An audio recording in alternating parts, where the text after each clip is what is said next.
일론 머스크의 섬뜩한 경고, 한국 저출산, 안보 위기가 되다. 여러분, 안녕하세요. 일론 머스크가 또 한국을 언급했습니다. 그런데 이번엔 좀 다릅니다. 북한군이 침공할 필요도 없이 그냥 걸어 내려오면 된다는 충격적인 발언을 했거든요. 2026년 1월 7일, 머스크는 팟캐스트에서 한국의 저출산 문제를 단순한 사회 문제가 아닌 안보 위기로 규정했습니다. 세계 최고 부자이자 영향력 있는 기업인이 왜 갑자기 한국의 인구 문제에 이렇게 강도 높은 경고를 보내는 걸까요? 그리고 이 발언이 한국과 세계에 미칠 파장은 무엇일까요? 오늘 철저히 파헤쳐 보겠습니다. 1. 머스크는 왜 한국을 주목하는가? 먼저 머스크가 한국 저출산 문제를 언급한 건 이번이 처음이 아닙니다. 2022년에는 자신의 소셜미디어 X에 한국이 세계에서 가장 빠른 인구 붕괴를 겪고 있다고 경고했고, 2025년 3월 폭스뉴스 인터뷰에서는 인류의 미래에 대한 가장 큰 걱정거리가 낮은 출산율이라며 한국을 특정했습니다. 그는 지속적으로 한국을 예시로 드는데 그 이유는 명확합니다. 한국이 전 세계에서 가장 극단적인 저출산 사례이기 때문이죠.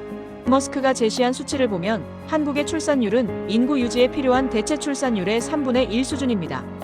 그는 이런 추세가 계속되면 3세대, 약 75년 후 한국 인구가 현재의 3% 수준으로 급감할 것이라고 경고했습니다. 머스크는 평소 인류의 장기적 생존에 관심이 많은 인물입니다. 화성 이주 프로젝트를 추진하는 것도 인류의 지속 가능성 때문이죠. 그에게 저출산은 기후변화만큼이나 심각한 실존적 위협입니다. 한국은 그가 경고하는 인구 붕괴 시나리오의 가장 명확한 현실 사례인 셈입니다. 이 머스크 발언의 진짜 의도는? 그렇다면 머스크가 이런 발언을 하는 진짜 의도는 무엇일까요? 여러 해석이 가능합니다. 첫째, 순수한 경고일 수 있습니다. 그는 실제로 인구 감소를 인류의 최대 위협 중 하나로 보고 있고, 영향력 있는 자신의 목소리로 경각심을 일으키려는 것이죠. 한국의 사례를 통해 전 세계의 저출산의 위험성을 알리는 겁니다. 둘째, 정치적 메시지일 수도 있습니다. 머스크는 트럼프 2기 행정부와 가까운 관계를 맺고 있습니다. 한국의 안보 위기를 언급함으로써 미국의 동아시아 전략에서 한국의 중요성을 환기시키거나 반대로 한국이 스스로 해결해야 할 문제를 강조하려는 의도도 있을 수 있습니다. 셋째, 비즈니스적 관점도 무시할 수 없습니다.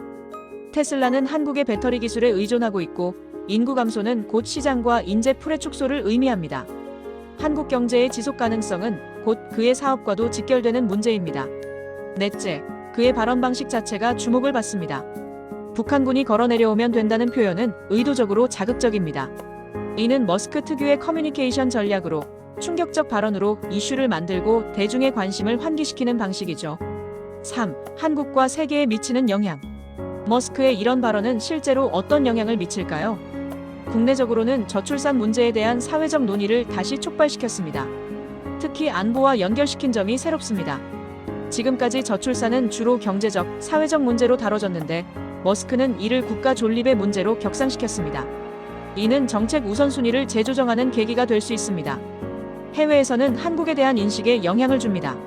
세계적 인물의 반복적인 경고는 한국을 인구 소멸 위기 국가로 낙인 찍을 수 있습니다. 이는 장기적으로 외국인 투자나 인재 유치에 부정적 영향을 미칠 수 있죠. 동시에 전 세계적으로 저출산 문제의 심각성을 알리는 경종이 되기도 합니다. 일본, 중국, 유럽 국가들도 비슷한 문제를 겪고 있으니까요. 경제적 측면에서 보면 인구 감소 우려는 한국의 장기 성장 전망에 대한 회의론을 강화할 수 있습니다. 금융시장에서 한국 자산의 가치 평가에 영향을 줄 수도 있고, 기업들의 장기 투자 결정에도 변수가 됩니다. 4. 남북관계에 미치는 파장. 특히 주목할 부분은 남북관계입니다. 머스크가 북한군이 걸어 내려오면 된다고 언급한 시점이 묘하게도 남북 긴장이 고조되는 때와 겹칩니다. 자료를 보면 2026년 1월 10일 북한은 한국이 무인기를 보내 영공을 침범했다고 주장하며 대가를 각오하라고 위협했습니다. 이재명 대통령이 남북 대화 의지를 밝힌 지 불과 사흘 만의 일이었죠. 우리 정부는 이를 즉각 부인했지만 북한은 구체적인 증거를 제시하며 맞섰습니다. 전문가들은 북한이 공개한 무인기가 중국산 민간용 드론일 가능성이 높다고 분석합니다. 하지만 북한은 이를 한국의 도발로 규정하며 군사적 긴장을 높이고 있습니다. 이는 남북 대화를 거부하고 향후 자신들의 군사 행동을 정당화하기 위한 명분 쌓기로 해석됩니다. 이런 상황에서 머스크의 발언은 북한에게 심리적 우위를 제공할 수 있습니다. 남한은 인구 감소로 약해지고 있다는 인식을 강화시키는 거죠. 동시에 한국 내부에서는 안보 불안감을 증폭시킬 수 있습니다. 5. 정부 대책과 한계. 그렇다면 우리 정부의 대책은 무엇일까요?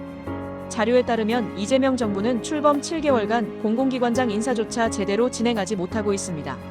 344개 공공기관 중 88곳의 기관장이 공석이거나 임기가 만료된 상태죠.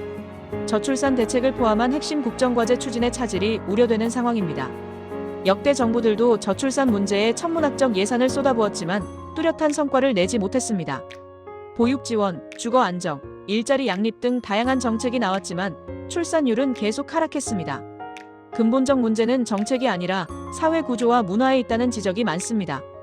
과도한 경쟁, 높은 교육비와 주거비, 여성의 경력 단절, 육아 부담 등 복합적 요인이 얽혀 있죠. 이는 단기 정책으로 해결하기 어렵습니다. 결론, 국내외 반응과 전망. 머스크의 발언에 대한 반응은 엇갈립니다. 국내에서는 맞는 말이지만 표현이 지나치다, 외국인이 우리 문제에 과도하게 개입한다는 반응이 공존합니다. SNS에서는 이미 아는 사실을 왜 계속 말하느냐는 피로감과 이제라도 심각성을 깨달아야 한다는 경각심이 충돌합니다. 해외에서는 한국을 저출산의 극단적 사례로 보며 자국의 미래를 비추는 거울로 삼고 있습니다. 일부 전문가들은 머스크의 경고가 과장됐다고 보지만 추세 자체는 부인하기 어렵다는 게 중론입니다. 결국 중요한 건 말이 아니라 행동입니다. 머스크의 경고가 아무리 섬뜩해도 실질적 변화 없이는 그저 또 하나의 화제거리로 소비되고 말 겁니다. 저출산 문제는 정부만의 과제가 아닙니다. 우리 사회 전체가 함께 고민하고 해결해야 할 생존의 문제입니다. 여러분은 어떻게 생각하시나요? 댓글로 의견 남겨주세요. 구독과 좋아요도 잊지 마시고요. 다음 영상에서 뵙겠습니다.